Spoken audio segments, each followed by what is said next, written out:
What is up, everyone? I'm coming on here for a couple of plays for the day. We did actually just hit this 8.5x right here on the VIP, so we had Counter-Strike correlation. This game actually went into overtime, so these guys got a ton of headshots and stuff like that on that second map. And then right here, we had this League of Legends duo right here, and I told you guys I actually sent this out to the VIP. I sent it out a little bit late yesterday, so sorry about that. Obviously, there's like the National Championship. I just kind of lost track of time, but I got it out about like 11:30, so I'll try to send stuff out. I try to send stuff out earlier. And because I know some of you guys probably get to bed and stuff like that, but I just kind of lost track of time, so I'm sorry about that. But I did see a decent amount of tails on this.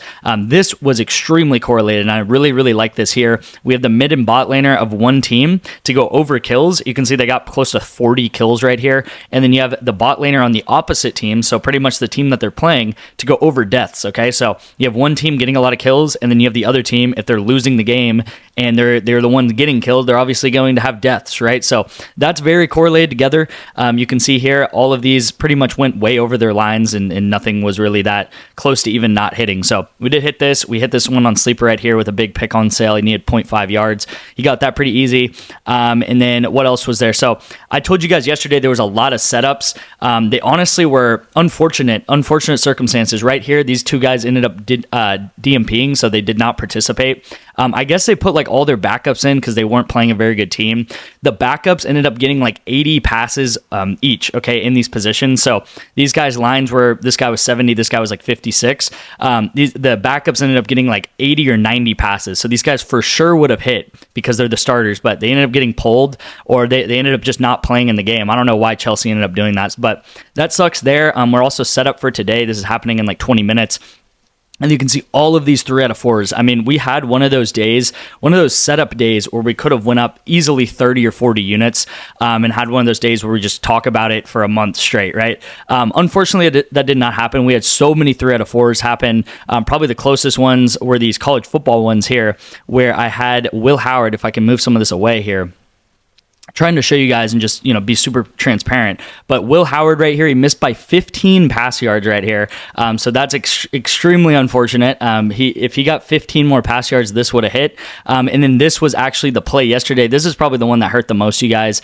We had Jordan Fiezon, who ended up only getting 6 receiving yards right here. Every other receiver that I would have bet on, Whitehouse, whoever the tight end's name is, the tight end of Notre Dame, all of those guys went over their line. Pretty much the only guy that you could have bet on as the receiver on Notre Dame that went under was Fiezon. So that's obviously on me. I should have picked Whitehouse. I was so close to picking Whitehouse over. He ended up getting like 120 yards or something like that. But yeah, it was a huge blow to pick Fiezon and just watch Whitehouse and the tight end repeatedly get catches, because it was a perfect game script for this play right here. It's on me for picking Fiezon, obviously, you guys. So I'm sorry about that. I really wanted to hit this. This was yesterday's YouTube play. I had a lot of you guys watch. If that was the first time that you guys watched this channel, welcome in. We'll have many more plays that we'll hit in the future. But yeah, Fiezon was a bad pick for sure. I should have picked Whitehouse. But this whole slip right here was pretty much in terms of Ohio State winning the game, right? So obviously Ohio State won the game. They were leading this whole game. And we had Will Howard under pass attempts, Henderson under receptions. He didn't even get 1 reception. Jeremiah Love, who was like the best player on Notre Dame. I actually got some comments of like, Jeremiah Love's the best player. He's going to get, 20 carries or something. He only got 4 carries, right? Because they had to pass the ball like crazy to get back in this game. It just so happened that Jordan Fiezon did not get like any catches. He got 1 catch. He was actually the guy who dropped that fake punt. And he was actually the guy who had that 2-point conversion pass. Okay, so he did do some things in the game. He was out there. He just didn't get many big catches, and they really went to Whitehouse. So overall, kind of like one of those days where it's bittersweet. I mean, it was the end of college football. I really wanted a big hit for you guys. We just came so close to some of these. Like, if things went differently, just barely, we could have hit this, and we could have hit this together, and that would have been huge. But overall, it is what it is. It was a great college football season. If you guys don't know, I am a very profitable sports bettor right here, and I have the data to prove it. I have charts to prove it, and I have all of my bets tracked right here on these graphs. So this is over 2,000 bets that I've taken on the YouTube channel, as well as on my VIP picks. On my VIP, I send out about 8 to 9 plays every single day, and then this YouTube channel, I send out about 1 to 2 picks every day. So definitely subscribe if you want profitable plays every single day. And yeah, you can see we are up close to 500 units since May 17th. We are also up around 50 units overall in 2025. So pretty much over the weekend, we definitely gave a little bit of units back, but looks like we're on the up and up. Yesterday was pretty okay, and then we have some setups going into today. But overall, you guys, like, you got to be long-term focused. If you guys join maybe on like Friday and you guys have been in the VIP for like 2 or 3 days, that is definitely not enough time to like prove to you that I'm a good sports bettor. This is really what it is, what it is, right? You want to see these type of graphs, and at least give me like 2 weeks. 3 weeks, right? That's what I always want to say, right? You got to be long-term focused in this stuff, and you're never going to know what's going to happen the next day or the next day. You can never guarantee profit on one specific day, but over the course of a month, we've actually never had a losing month on this channel. Every single month, we've gone up pretty much more than 30 to 40 units every single month. Our best month was actually November. We went up 110 units that month. So if you're a $10 sports bettor and you joined in November, you would have been up 1,000, and you would have been up like more than $1,000 pretty much is what I'm going to say. So yeah, you guys, really profitable sports bettor here. If you guys want to join my VIP before I get into the picks, please text me the word parlay right here to my number on the screen, and I'll get you guys in for 2 free months of my VIP. All you're going to have to do is sign up for this app. It takes about 5 minutes. You put my code in, or actually the link will auto-generate the code, and then all you have to do is put $10 into this app, and then send me a screenshot of proof once you're done that you did that, and you guys will be set up with Parlay Play. And you don't even really have to use the app. I mostly do Prizepicks, to be honest with you guys, but this helps me out. This will help you out because you guys will get 2 free months of the VIP. So let's get into the plays. I really like this one here today. We do have NFL, a couple more NFL games. Obviously, it's winding down to the end of the season, but I know I post a lot of football on this YouTube channel, but actually, esports is really our main thing that we do, and esports is year-round, which is great to see. So we have Jalen Hurts to go under pass completions. We have Devontae Smith to go under receiving targets. So this is very correlated together. Actually, the hit that we had last week was on the Taco Tuesday last week, and I took the Eagles players to go under, because when Eagles players are not winning, when Eagles players are winning, when the Eagles are winning the game, they do not pass the ball at all, right? So if you guys saw the game last night in that national championship, right? Whether it's the NFL, whether it's college football, whether it's Canadian football, XFL, which we're going to be betting on this summer, by the way. And actually, I think in the spring, that's when XFL comes up.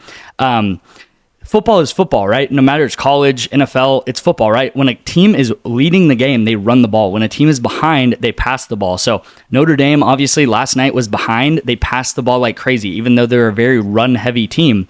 Ohio State ran the ball like crazy, even though they're a pass-heavy team. So it doesn't matter if you're a pass or run-heavy team. If you're ahead in a game, you're going to run the ball a lot. Now, the Eagles are a very run-heavy team, plus they're favored, and I think they're going to win this game. So they're going to run the ball a lot, okay? We have Jalen Hurts under, and then we have Devontae Smith under right here. So the less that Jalen Hurts is passing, both of these things kind of play into that, right? So we want to play into game scripts. Hopefully we can set this up down here.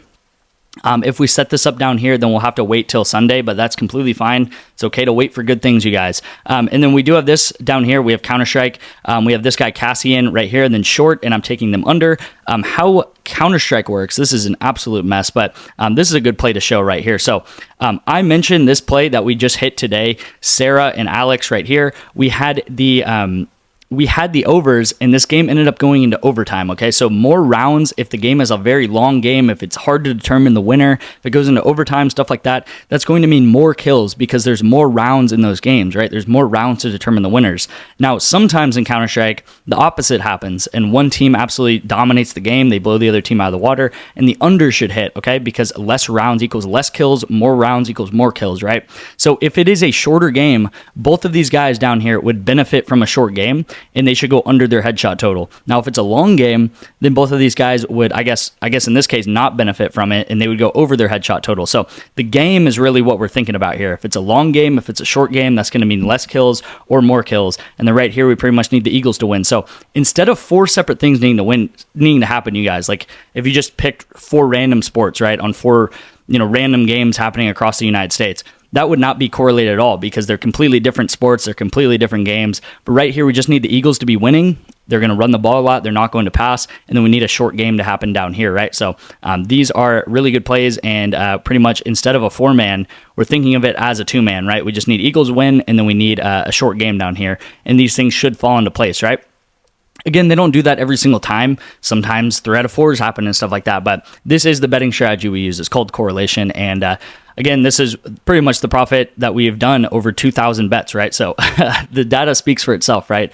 This is something you can go back 30 days ago, a month ago on my channel. You can go back 2 months ago, 3 months ago. I showed this graph in pretty much every single video, and pretty much every time from today today backwards, this graph has been less than it is today, right? So if you go back 3-4 months ago, this graph was probably in the 300s or maybe the high 200s. Now it's up to about 500 units. So just trust the process, you guys. Trust my bets. A lot of what I do is to find correlation and limit payout shifts, right? And that's what a lot of esports does too, is it limits the payout shifts that they give you.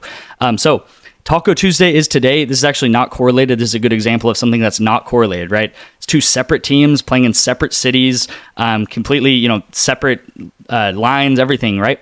But we are going to take Tyler Hero over his Taco right here, and then we're going to take Kelly Oubre Jr. to go under 4.5 points in the first quarter, okay?